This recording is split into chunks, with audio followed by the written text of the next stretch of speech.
I've spent the morning reviewing the transcripts from the president's sit-down with NBC, and the message to Tehran couldn't be clearer. President Trump just sent a shiver down the spine of the Supreme Leader.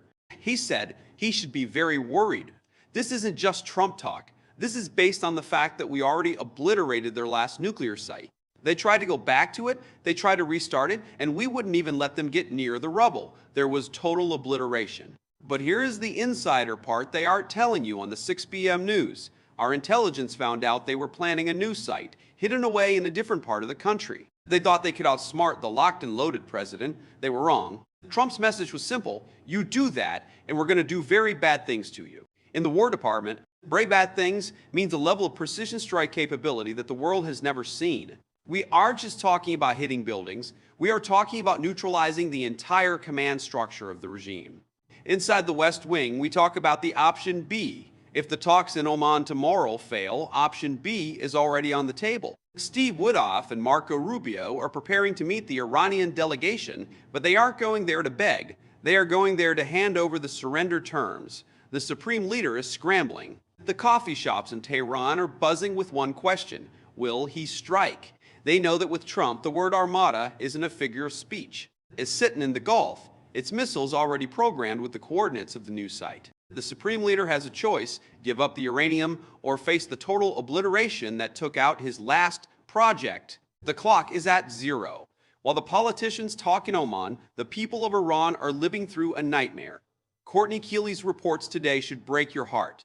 We are hearing about a violent crackdown that is so brutal, the internet has been completely blacked out in all 31 provinces to hide the bodies. They are using kill shots to the heart and head. They are mowing down their own youth in the streets for the crime of wanting justice. Have seen the reports from Starlink users, brave Iranians who are risking their lives to smuggle out the truth. They talk about the message coming to their doors, checking for pellet wounds or evidence of protest. People can't even bury their dead because the morgues are guarded by the regime. This is the regime that wants a nuclear weapon.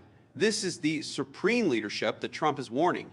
The president has put himself on a human rights presidency path, telling the Ayatollahs, don't kill the protesters. I'm locked and loaded. Think about the whiplash these people are feeling. One day they are hoping for a deal that brings them food and freedom.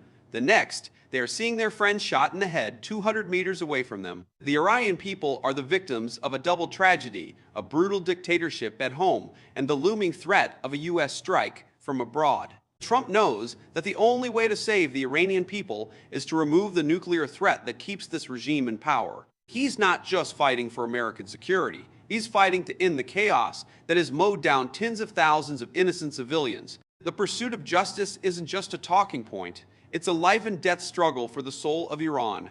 Tomorrow, the world holds its breath as Steve Witkoff meets the Iranian delegation in Oman. Why Oman? Because the scramble is real. They moved the talks from Istanbul to make them indirect, to cut out the noise of Egypt and Turkey. They're looking for an off-ramp before the Armada starts firing. Our envoy isn't just talking about enrichment. He's talking about getting every gram of highly enriched uranium out of the country. He's talking about tabling the ballistic missiles that threaten Israel and our troops. The Iranians are terrified. They see the US troops in the region, they see the ballistic missile launchers on our ships, and they know that Trump is fixated on the nuclear issue. He doesn't want another negotiation that lasts for years while they build a bomb in secret. He wants a grand bargain, or he wants a grand strike. Inside the administration, we call this the Witkoff-Rubio doctrine. No more patience, no more pallets of cash, just results. But as I look at the map of the region, I see the danger. If the talks fail, the Iranian people know that the precursor to war is over. They are reeling from the whiplash of hope and fear. Trump has shown his heart by warning the regime not to kill the protesters, but he's also shown his teeth by obliterating their nuclear sites. This is the final chapter of the Iran standoff. Either the Supreme Leader accepts the terms in Oman, or he finds out exactly what very bad things means. As JD Vance, I stand with the President's resolve. We will not allow a nuclear regime to continue its violent crackdown. The time for games is over. The time for justice is now.